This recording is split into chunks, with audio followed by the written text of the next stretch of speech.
Good morning. I'm Ayya Vimala. Today is Thursday, October the 7th. We've had a lot of rain, I think, overnight and this morning for sure. And it's good. The earth needs that. So it's good to see it soaking in. Now there's a lull, but we may have more rain. So it's good. I hope where you are, you have plenty of rain, enough sunshine.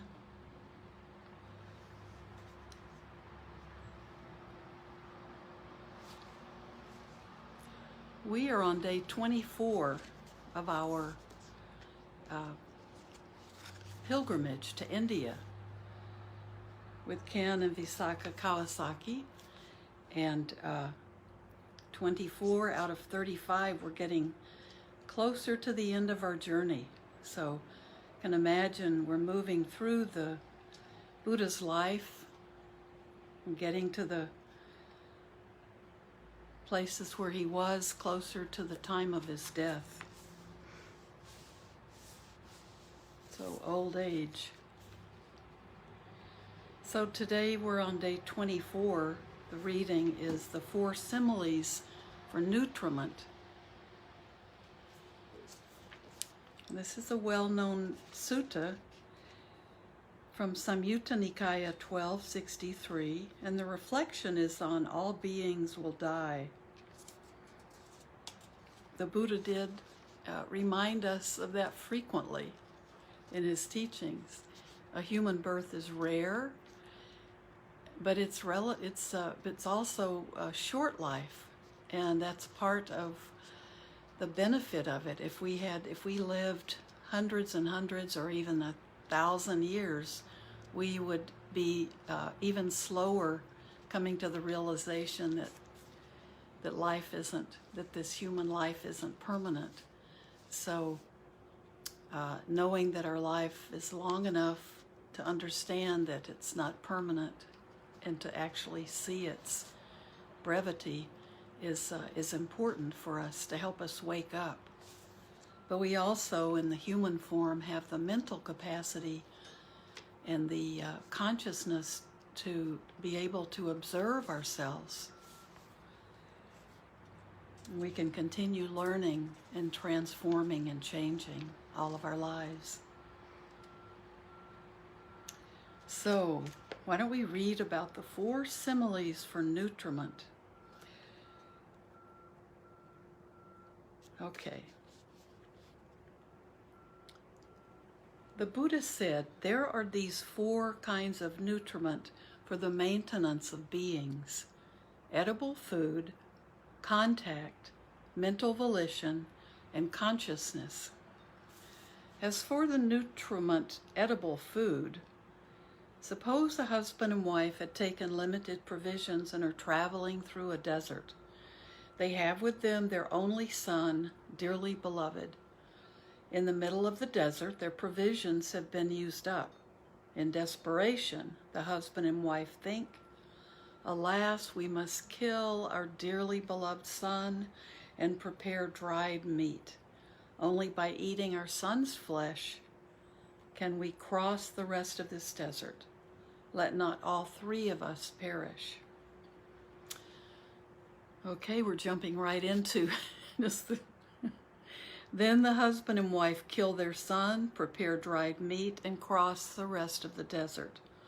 While they are eating their son's flesh, they beat their breast and cry, "Where are you, our only son? Where are you, our darling one?" What do you think? Would they eat that food for amusement, for enjoyment, for the sake of physical beauty? No, venerable sir, they would eat that food only for the sake of crossing the desert. That is how the nutriment edible food should be seen. When the nutriment edible food is fully understood, just for the 5 aggregates, lust for the 5 aggregates is fully understood. When lust for the 5 aggregates is fully understood, there is no fetter bound by which a noble disciple will be reborn in this world.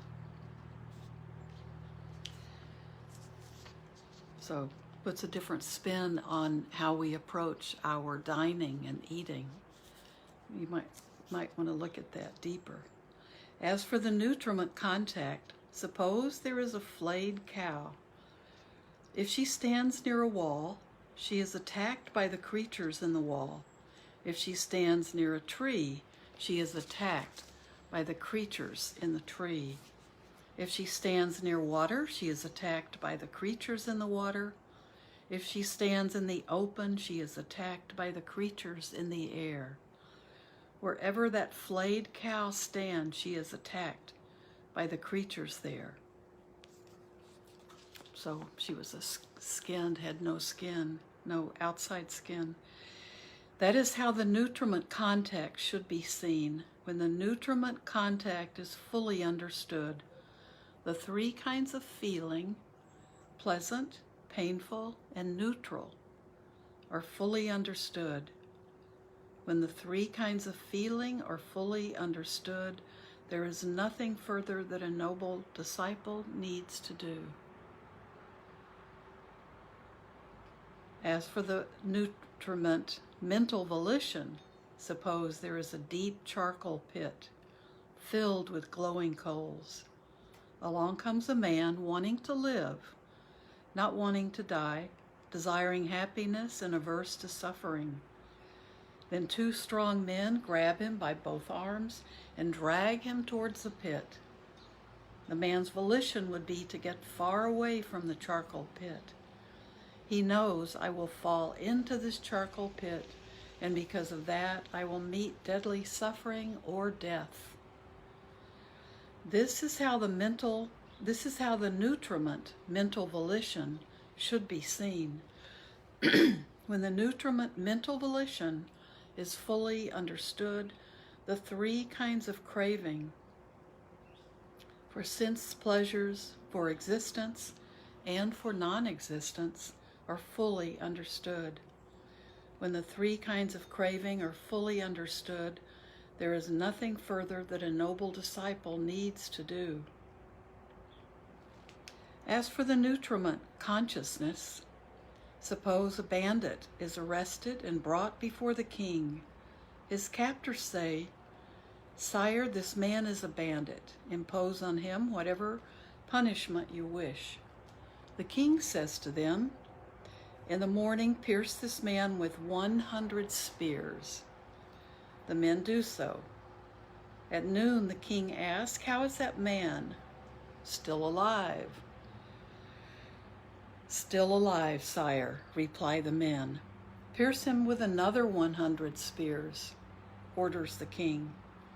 The men do so. In the evening, the king asks, how is that man? Still alive, sire, replies the men. Pierce him with another 100 spears, says the king. The men do so. What do you think, bhikkhus? Would that man being pierced with 300 spears experience pain because of that? Venerable sir, even if he were pierced with 1 spear, he would experience pain, let alone 300 spears. That is how the nutriment consciousness should be seen. When the nutriment consciousness is fully understood, name and form is fully understood. When name and form is fully understood, there is nothing further that a noble disciple needs to do. And that's from Samyutta Nikaya 1263. That is a powerful, the 4 similes for nutriment. It's a powerful teaching, but we certainly would need a sutta study class to work through it, to understand it. So maybe we'll have to do that, just to discuss what this is about. But it certainly is encouraging us not to be attached to this body, not to be attached to form.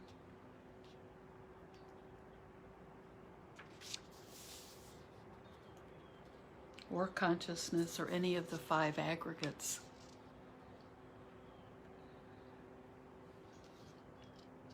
So the reflection, all beings will die. This is very short. All beings will die, for life ends in death. All beings will see the fruit of their own merit and evil, and will be born again accordingly. Evildoers will be born in a hell realm, and merit doers will be born in a happy destination. Therefore, one should do what is good, an accumulation for a future life. Merits are the foundation for beings in the world beyond. When life, vital heat, and consciousness abandon this body, then it will lie discarded, useless like a log. As a cowherd drives the cattle to pasture with a stick, so old age and death drive away the life of living beings.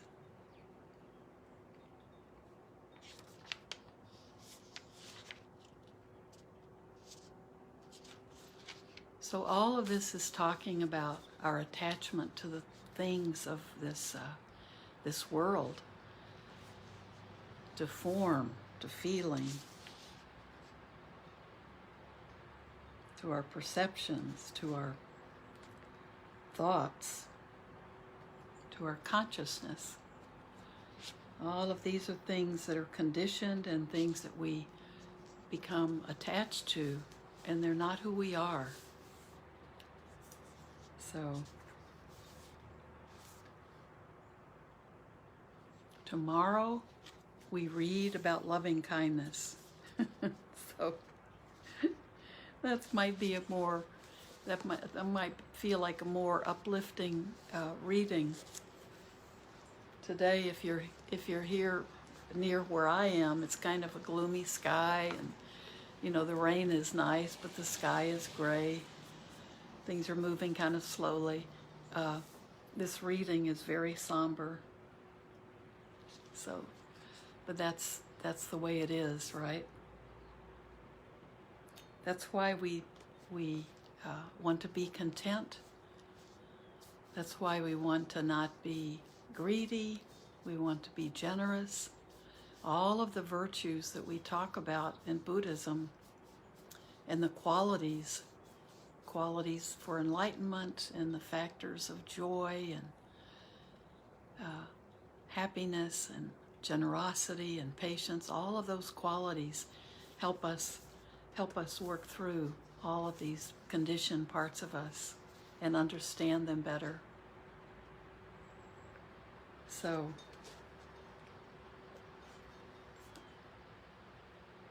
I look forward to day 25 on loving kindness, which is one of those factors that we develop.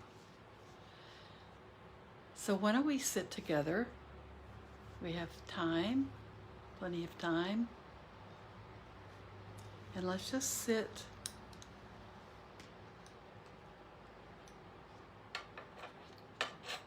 Letting go of our monkey mind if you have lots of things on your agenda today, or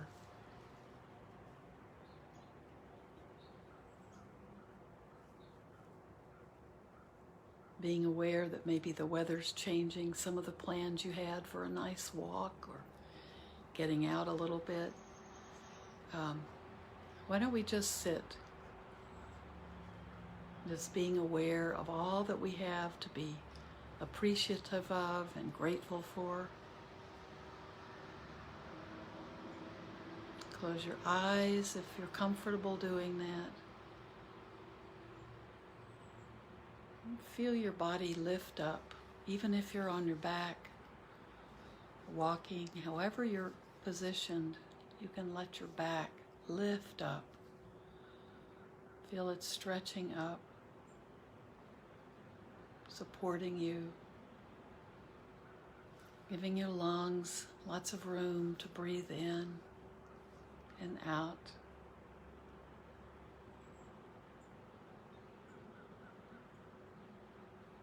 Begin to observe the body breathing.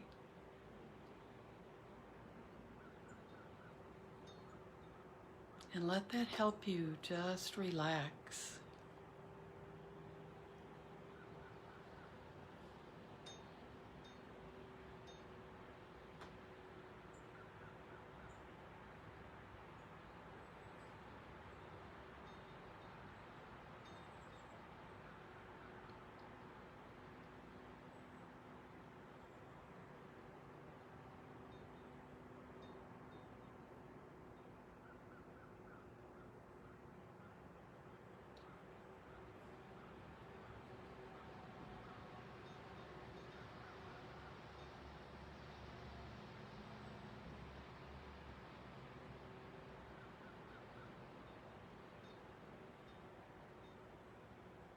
Stay with each breath. Just keep bringing your attention back to the breath.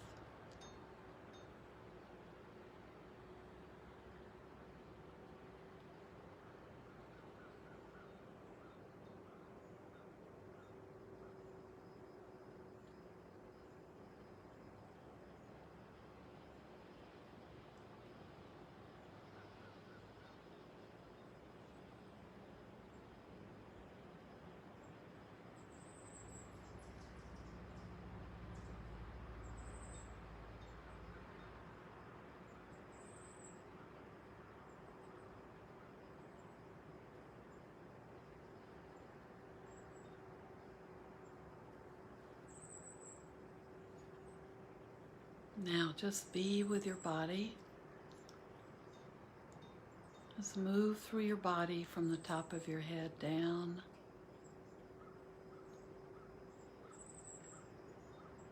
Notice if you feel relaxed, if you're comfortable in this body.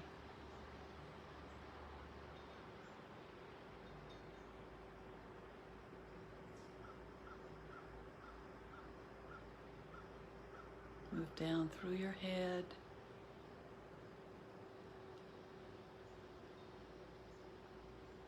If you feel tension or tightness, you might want to imagine you're breathing into that spot, then letting go.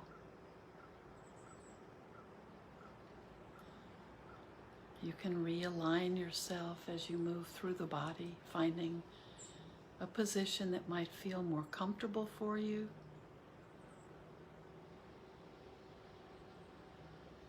Just observe the body.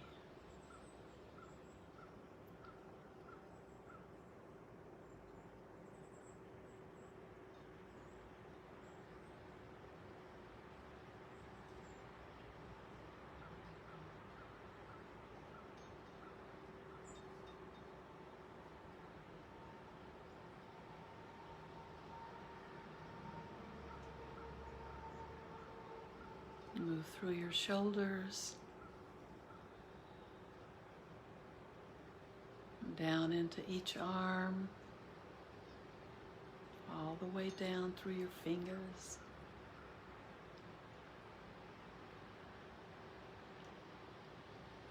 And then back to your upper torso. Then just move down through your torso. Relaxing your body as you go.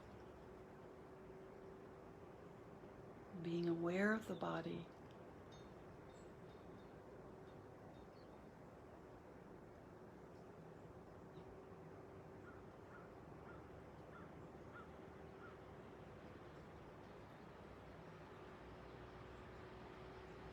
Move down into your lower torso.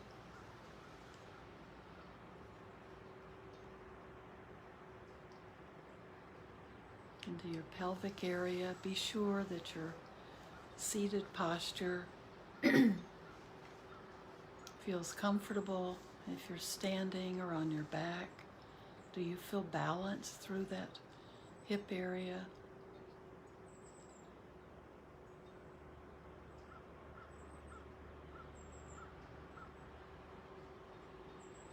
And down into both legs.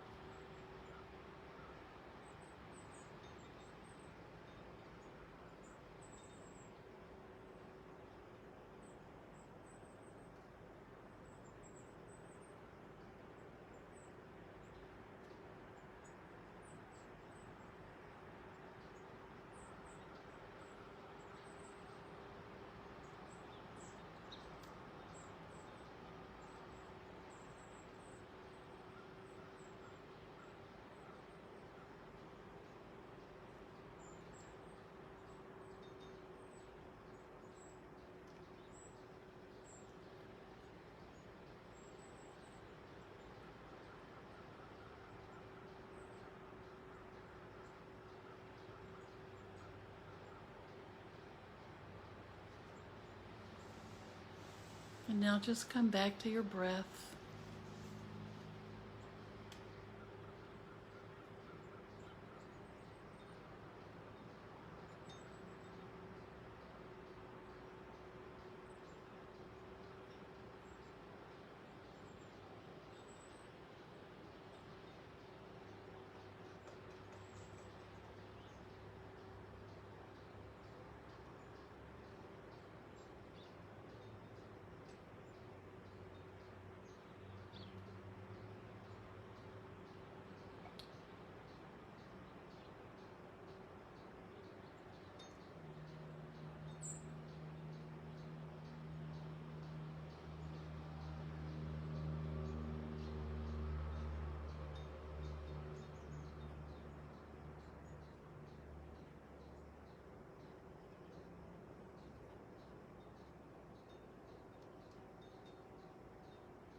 May everything we do today be done for our own benefit.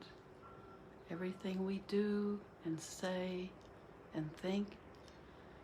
And may it also be done for the benefit of all living beings, wanting only the best, the kindest speech, the least harm to all beings.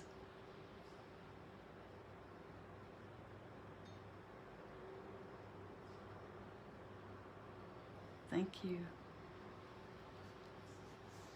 And we'll talk more about these 4 nutriments. But just remember, when we understand how vulnerable we are and how attached we become to things, they become those horrible images when we crave things or want to take in everything there is, when we become greedy for our senses to be satisfied all the time. We need to understand that and understand it very deeply. Then we begin to really speed it up on our journey. So have a beautiful day, and I'll see you tomorrow. And thank you for being such a big part of my practice.